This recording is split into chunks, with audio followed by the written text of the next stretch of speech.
Hold on, 'cause I'm not ready. Currently. Now it is. Hey girl, how you doing?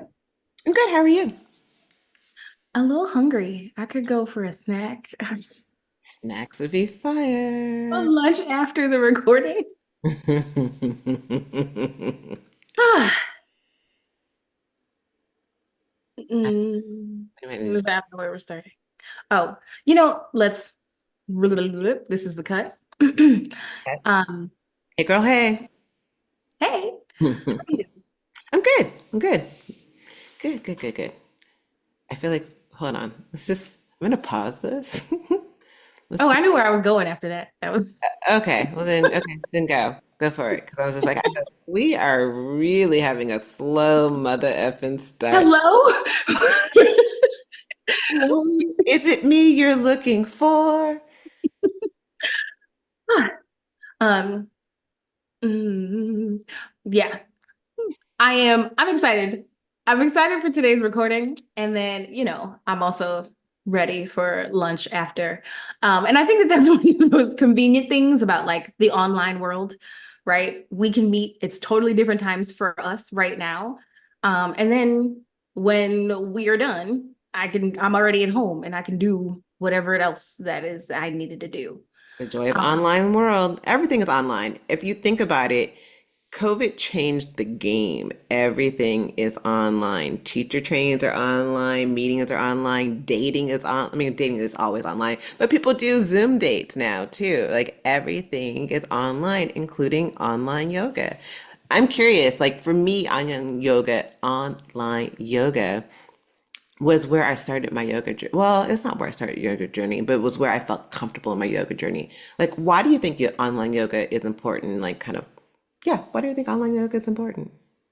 There are tons and tons of reasons, in my opinion. I didn't start either on online yoga, but I started teaching. And this platform and stuff that I built started from COVID, from me saying, well, I still need to teach. I need to do this. I need to move my body. I need to do all the things.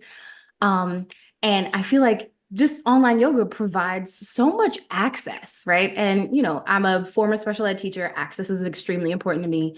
And I feel like that is the space, right? We've created this space where you can just access it right on your computer, on your phone, your tablet, your iPad, whatever. Put it up, and you get to hear a professional teach a class. You can put your camera on, you can have one-on-ones and private sessions and get all these things done from the comfort of your home. And I don't feel like that was an option before. Yeah. Do you remember the first person you looked at? Like, who was the first online yoga class that you took? Do you remember the person who you worked with? Um, I believe it was someone honestly from the gym that I was working at. We Okay. were trying to get people into the online space and offering classes and things like that available from home since people weren't able to come into the gym just anymore or whatever for classes, especially.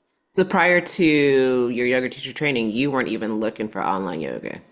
Not really. Oh, And interesting. yeah, I mean, I taught in a few gyms around Queens, and I think in that point in time, I definitely was more focused on like trying to make connections with the community that I was in and like be in the spaces to create that space for people, right? It was all brand new. Hmm. Um, and the online world kind of blowing up with COVID and with all the restrictions and everything really allowed me to enforce me, if anything, to allow my services and my classes to reach outward to all these people, to whoever could find me in this space.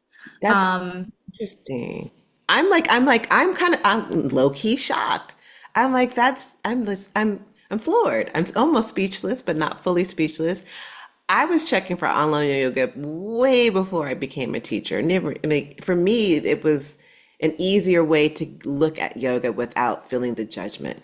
So mm, I was like, okay, I don't have to worry about people saying, oh, well, she can't do this, she can't do that, or worrying about, maybe not liking the class. I can get online and I can check classes out. So I've been using online yoga, God, for years. I can't remember the first person I worked, like I kind of looked for, but I've been using online yoga for years and it's been great. I am And shocked you weren't using it. And honestly, what you just said is exactly what I tell people when they're curious about yoga. They're like, I don't know, how is an online class going to help me? Well, I mean, it's in your house. If you are scared of other people seeing you, you know how they're not going to see you, right? If Yeah. you're just behind the screen, right? If you're worried about the noises that you make or whatever the case may be, or not, like you said, looking like whoever, that's fine. No one can see you. If you're embarrassed by your four walls, then you should come to coaching. Um, but and to just come do yoga, yeah, show up on your mat. Nobody can see you. I've said it before. I really don't think YouTube is a great place to start necessarily. I feel like you've got to, unless you know the right person to watch, or you like, I have a YouTube channel because I want people to be able to see what my classes are like you said, test it out, try it out. But like, I do feel like you should be able to have some eyes on you. So I also feel like a huge benefit is the one-on-one, the private yoga sessions that you can do online. Like that is an option. You can take private yoga virtually. And that wasn't something that a lot of people and a lot of studios offered before as well. And Right. that's So where we again, totally having that disagree. access. Hmm? So that's where we totally disagree. Like, I feel like it's a great place to start because, like, it's kind of like testing the waters. Like, okay, what do you see? What do you like? And I feel like it's a great place to start just because if you don't know what you're getting into, why not see without having to pay for it? Right. And I appreciate, like I said, I appreciate the access. I just feel like I don't suggest it. I suggest working with a person. But if you're feeling like, no, if it's a no, then yeah. Yeah, Try it out. Why not? Why not find out what this teacher sounds like before you pay for their class or before you travel to get there, right? yeah. Why not see what this studio has to offer? I'm sure they have some footage, some presentation online, some social media representation, something. I think it's a great place. I just don't suggest it as my number one option. So do you use it now for your own personal practice? Do you use online yoga? Oh yeah. And there are several teachers that I know that also do this, which is part of the reason why, right? Like, because I want to hear other people's sessions, maybe learn some of their transitions, and then like just switch it up. Taking a yoga class is so much better than teaching one. Yeah. You're chilling and like, okay, just do what? Do Yeah, what? okay. And I then don't have, this. for me, it's the excitement of not knowing what's going to happen. Because in Kundalini, there's like all the different steps, but someone may do it slightly different. So like, oh, okay, surprise, we're doing this warm up instead of this other warm up. So it's like not using a vibrator. It's like you know what you're gonna do with. Hey, I'm keeping it 100% real. You know what you're gonna do with the vibrator. When you're with a partner, you don't know what's gonna happen. So that's how I see online yoga as a teacher. Okay. Mhm. So how do Mhm. you search for like what do you search for? Like what is your search criteria when you're looking for online yoga? I'm looking for this. Do you look for different things, different people? Do you know who you're looking for? So, when it comes to an online yoga practice, right? If I'm looking for something specific, like say just back and shoulders, I know if I'm not on the mat enough, my back and my shoulders are like, girl, what you been doing? Like, there's just it's crazy. So sometimes that is what I focus on. So I'll specifically look up yoga flow for back and shoulders. And one thing that I love is like the time things. You can search for any amount of time, 15-minute back and shoulders, 30-minute back and shoulders, right? That level of detailed, like oriented space. I can't show up to a yoga studio and be like, hey, can you just teach this for like 30 minutes? I gotta go. No. I only want to work on this thing right here. I'm not Yeah. here for the crow pose. I'm not here for the shoulder stands, but only this. Yeah, Yeah. I wish. You can't do that, right? And you shouldn't. Again, private sessions. Private sessions are all about that, right? But you can search that up on YouTube, just online in general. There's a lot of websites that exist now and apps and things like that that do have a bunch of teachers, have a bunch of different classes, have a bunch of different stuff. Um, And you and I both are working on participating in the Yoke Yoga app, right? With Susanna. If you missed that episode, go back and check that out. But we are both working on that. And then we both have our own websites where we do this stuff. We had Faith on, who has her own page and has a huge YouTube collection. Mhm. There's a lot of opportunity. And so I feel like the search is what I want to work on, right? And then from that to choose a teacher, one, I would look at, I guess, just what if they say what they specialize in, or if I know a type that I like, or maybe it's just a matter of like fast paced or slow or yin, vinyasa, like giving me more details as to what it is that I'm looking for. Great. That helps me narrow it down. This is a good one. And then I'll be honest, as a teacher, it's pretty easy for me to say, oh no, I don't want to do this. Click. Not that one. We go. What do you look for? So for me, it varies on what I'm kind of like we were talking about, varies on what I'm looking for at the moment. So I'll look for things like, okay, I'm looking for something with stress management, especially with Kundalini. So Kundalini is like, what emotion am I trying to work on, or what thing am I working on? And maybe I want to work on something in my nervous system. When I was having really bad cramps, I was looking for, Kriyas are yoga sets in Kundalini yoga. Kriya for PMS or menstrual pain, Kriyas for sleep deprivation, something for, I don't know, digestion or anger. And so I'll look for those things. That's how I currently use it. How was I using it when I first started using online yoga? Girl, I was like online yoga for 10 minutes, 25 minutes, online yoga for the morning, online yoga for sleeping. And then I started discovering people like Brett Larkin. I think that was kind of like the person I kept seeing over and over. And there was another girl, all white, but there was another girl who looked kind of happy and whatever, but I just didn't. Adrienne something. Yoga Adrienne. with Adrienne. She's Yeah, I would. huge. Mhm. Yeah, she kept popping up. I was like, something about her yoga does not resonate with me. And then I saw people like Faith Hunter. I'm like, oh, who's this? She looks interesting. And then I start looking up stuff like comedic yoga. I'm like, oh, I want to connect with my ancestors. And so I would just look for different things. I am a Google researcher. And so it just kept evolving, evolving, evolving. Now for me, I have my favorites. Sometimes I'll go to different teachers, but I have my favorites that I like to utilize over and over and over. But I love online yoga. Like I think it's great. Like what do you think are the perks for you? Like the unexpected perks of online yoga? We get that, you can have private classes and stuff like that, but what are some of the unexpected perks? Well, I want to say that a big thing that came out of it is not just a perk for me, Hmm. but altogether, I noticed from the beginning of the pandemic when people were just forced to be online that the online yoga space and online wellness space altogether, to be fair, created a space for Black people to be represented in here. Definitely. I did not see these things. And this was true again in person. I was in person. I was teaching at gyms. I was teaching in my neighborhood. And like in Southside Jamaica, Queens, there wasn't a whole lot of representation of yoga teachers. Right. And so I definitely was like breaking ground for a lot of people when they came to my class. Like, oh, wait, this is the teacher. Wait, my body can do this, that, and the other. And the amount of growth, the amount of people that I know that I connected with in the beginning of the pandemic and like started teach, I spoke to, connected with, had classes with. Some are my friends now. Most of them are internet friends, but some of them are actual friends. Like I could text them Yeah. because we had that space to connect.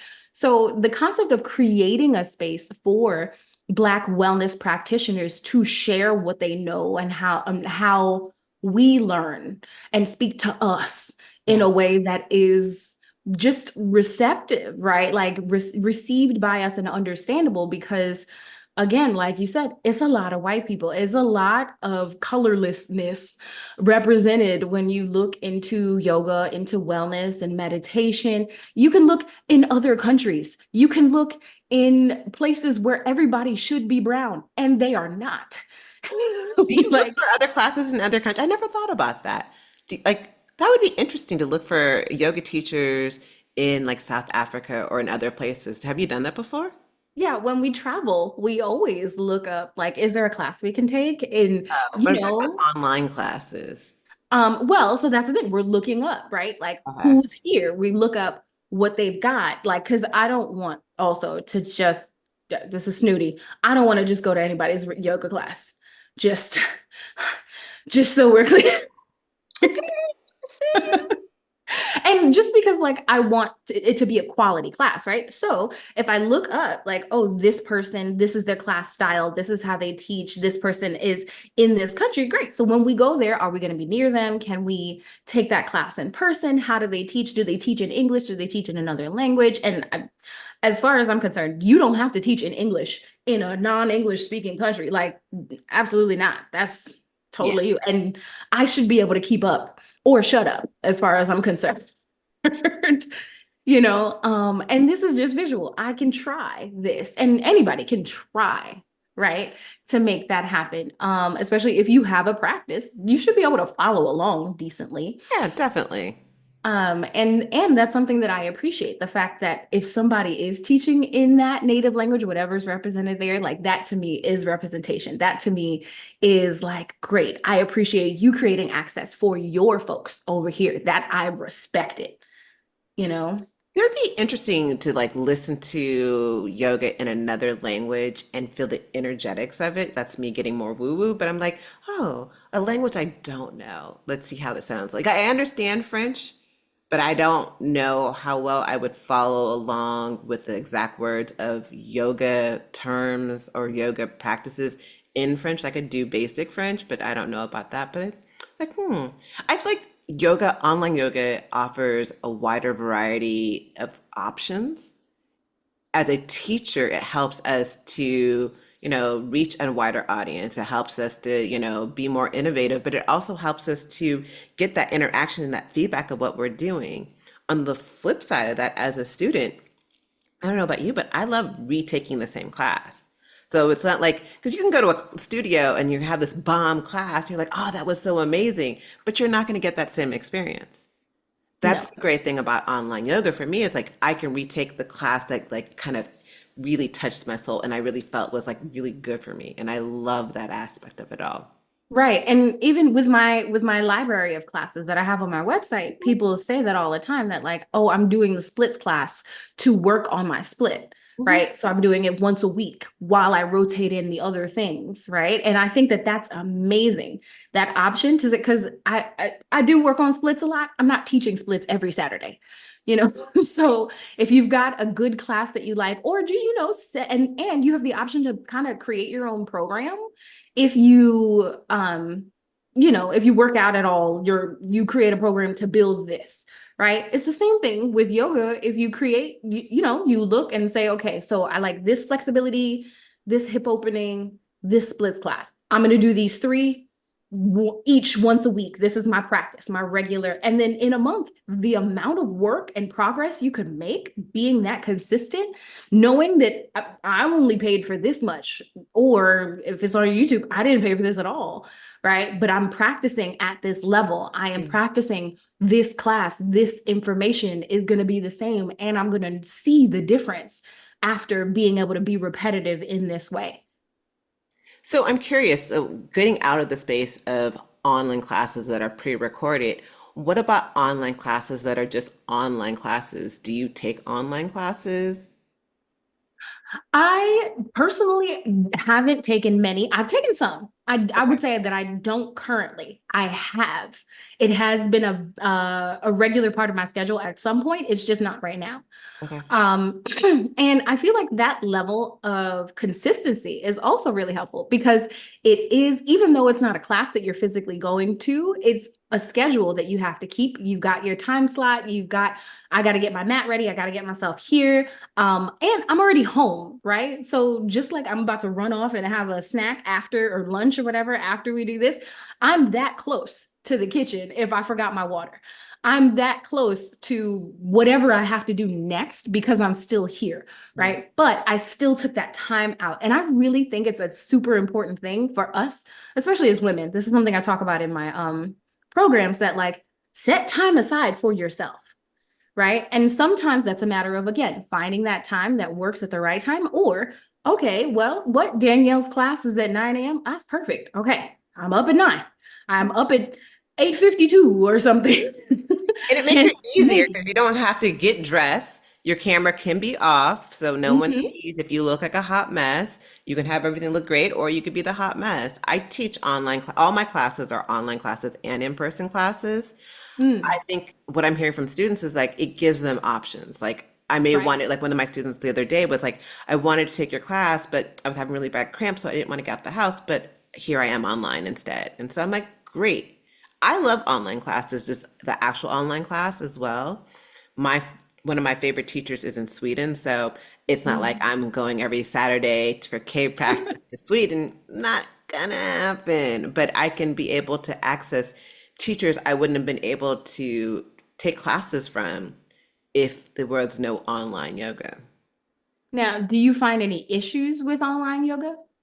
Yeah, 100% as a teacher and as a student. As a student, I think with online yoga, you can have issues with the sound, especially if someone's like playing certain type of music, it may not come out right. Like I've had classes where they're trying to lower the sound, but it sounds like static noise, like I'm like, I don't think that was intentional, but I don't think they recognize that. I've had a situation where I was during my yoga teacher training. I love this story. During my yoga teacher training, I had to take a bunch of classes, and I was looking for an online class of Kundalini yoga, and so the only classes I could find were the ones in New York. Taking a class, chilling. I know the Kriya. I'm like, oh, okay, this is fair. I know exactly what she's about to do. Teacher loses her connection. Teacher's gone.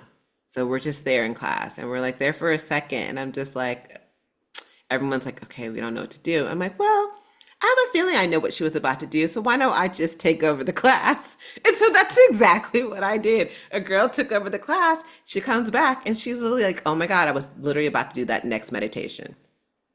So, online yoga, you can have issues with technology. You can have issues with sound, which is still technology.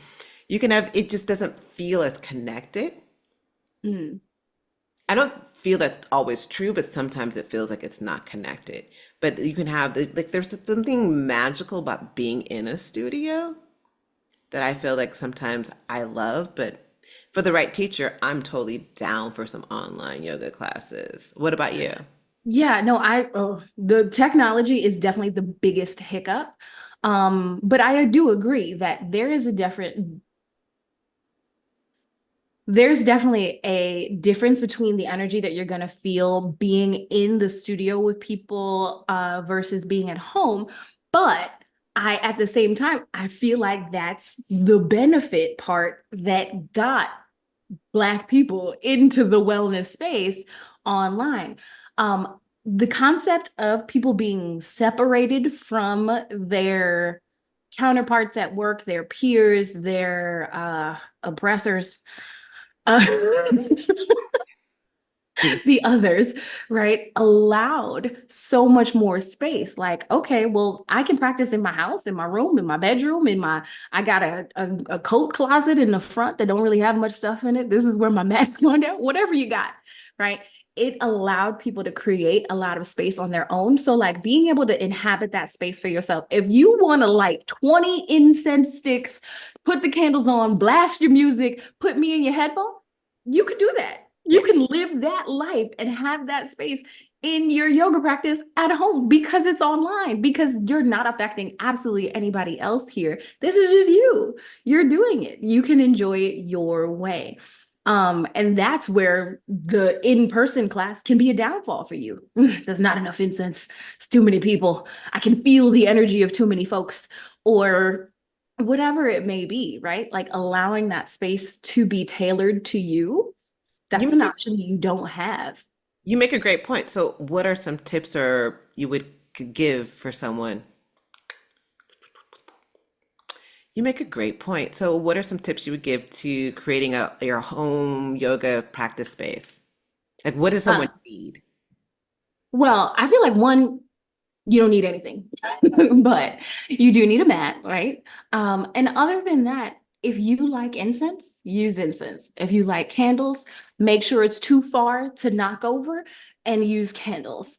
Um, if you like a certain type of music, put on that music. I do suggest putting it low so that you can still hear the teacher. But you can find a nice playlist. You can um So you suggest playing other music than what the teacher's using? Well, so I when I teach online, and I know there's a lot of videos that are like this that are musicless or so low that it's like just a very light set in the background. And if like you would rather listen to Cardi while you're doing this, then Okay. like, bust it open and make it happen in your space, right? Like, so if that is the energy that you're looking for, if you want to shift it in that way and control it in that way, yes. And I do feel like some people need a little bit more control than listening to the teacher just by itself. We just said, like, oh, this is great. I got to think about nothing. But the person that's like, I need something to temper this the way I want to, that person has that option. Yeah, I've never thought about adding my own music to a online yoga. Like not a one that's live. I get doing it Mhm. that's pre-recorded, but a live class, I would think I would miss something. Well, and I mean that's up to your level of comfort, I think, right? You Like just so, don't know what's and going it to happen. also, huh? I'm sorry. In a live online yoga class, you don't know what's coming next. No, it's true, but at the same time, I do think that we are kind of talking again about different styles of yoga. That might be a thing, True. right? So in Kundalini, no, I wouldn't put on anything. I'm listening to what, I'm like you don't know what's coming unless you right? know it, but yeah, And you that, still right. don't know what's coming. And I don't teach it, right? So Yeah. like I definitely don't am not as well versed as you. And then like it also is a matter of again affecting the energy and what works for you energetically. When it comes to vinyasa, if you're not feeling my playlist, um put on yours as far as I'm concerned. When I do my classes as well, which like I said, I've seen this as an option, I don't play music in the class. Everything is just my voice. So Okay. you hear me and then I send my playlist when people sign up for class. So check it out yourself. See if you like this. See if you want to put on something else. But I'm not going to play music. So if you want to download this list ahead of time to get it organized, or if this inspires you, then whatever it is, right? Like find that space for yourself. I think of like the Vinyasa Jivanuti classes I've taken, like the teachers have had their set music list for the movements they're going to have. I feel like if I was going to add my own music at times to some of those things, it wouldn't have matched the same vibe and not knowing it. Like I totally get doing it while it's a pre-recorded class that I've seen and maybe I'm like, okay, I now know the vibe. I personally would feel a little bit like, dang, they were going for this slow movement, and I'm listening to they not like us, they not like us. But see, I think that that's a part of tailoring the practice to yourself. I see you. I hear you. I'm gonna try it. I'm gonna definitely have my volume off because here's one thing I hate. So this is the thing about online yoga classes that I don't like as a I teacher. know exactly what you're going to say. Go ahead. It's when people have their freaking mute button off. I was like, and they're like, Jimmy, I told you to turn off the TV. I'm playing my yoga. Girl, do you know how often that happens? And that's what I knew exactly where you were. And this is why as a teacher, your mute game got to be strong. Yeah. Okay. Like it can be helpful as well if you are a teacher listening to this, right? If you have a friend or somebody that can be the moderator, just give them permissions, even if whether they're coming to class, whether they're not coming to class, and they're just sitting along the side, allow like they can sit there and they can listen and it'll just play. And then if they hear somebody, let me like, or you have to be aware as the online teacher to kind of get over there and turn it off. But mute everybody, Yeah. mute it all, because we don't need to hear you yelling at Jimmy. Nope. And that's messing up my yoga vibe, you know? Everyone's yoga vibe. Right, all together. So yeah, that's definitely a drawback. Yeah. So, any last takeaways on like key things people should think about when thinking about considering doing online yoga? I would say, I think it's kind of the same thing as we've said several times with trying new types of yoga, is just be open to it. Be Yeah. open to the idea, be open to what is going to happen, what you're going to go through in this process, right? If you're the kind of person that You have pets. If you have this, you have that. Yeah, your pets are going to climb up on you during your shavasana. That's probably going to happen, you know. And if that's going to completely fluster you, lock them out for an hour. It's fine. You still love them. Things like that, right? Be the things that you have to be aware of are all in your home. Yeah. So try that out. And just like I said, be mindful. If you learn that this is a problem, then fix the problem. You have the autonomy to do that because you can create that space. What else do you think is important here? For me, I think online yoga, kind of what you're saying, it's about just trying a bunch of different things, trying a bunch of different practices. I do believe it's great for beginners because it's like, let's see if I even want to do this and let's see all the different types. Let's see, in looking at the different types, you're looking at different teachers because everyone has a different teaching style. I love the fact that it's flexible. So you can do it on your schedule. You can be in a class and, oh, wait, I need to go to the bathroom. Pause and go do what you know, or someone, my mom is calling, or something's happening with my child, and then go back to it. So it allows that flexibility when you don't have a lot of time. And a lot of us don't have a lot of time. But I also really love the online live yoga classes because it gets me to be able to take classes that are not in my neighborhood from teachers who I love. So I think that's a great way to explore yoga where it feels like you're in class, but from the comfort of your home and just be open. And then you also don't really need a mat. Like I know Susanna was talking about how you can use a towel. I prefer a mat just because I like the cushioning of it because I have hardwood floors and that is very hard. But I don't know. I love online yoga. Online yoga to me is bae. Right. And that is the point that I forgot about too. You can have all your props. If you feel embarrassed at all, which you shouldn't, let's start there. You should not feel embarrassed about your props. But if you feel embarrassed about your props, pull out your knee pad, pull out your bolster, pull out this. You got the wheel, you got the pull them out. You at home. Yeah.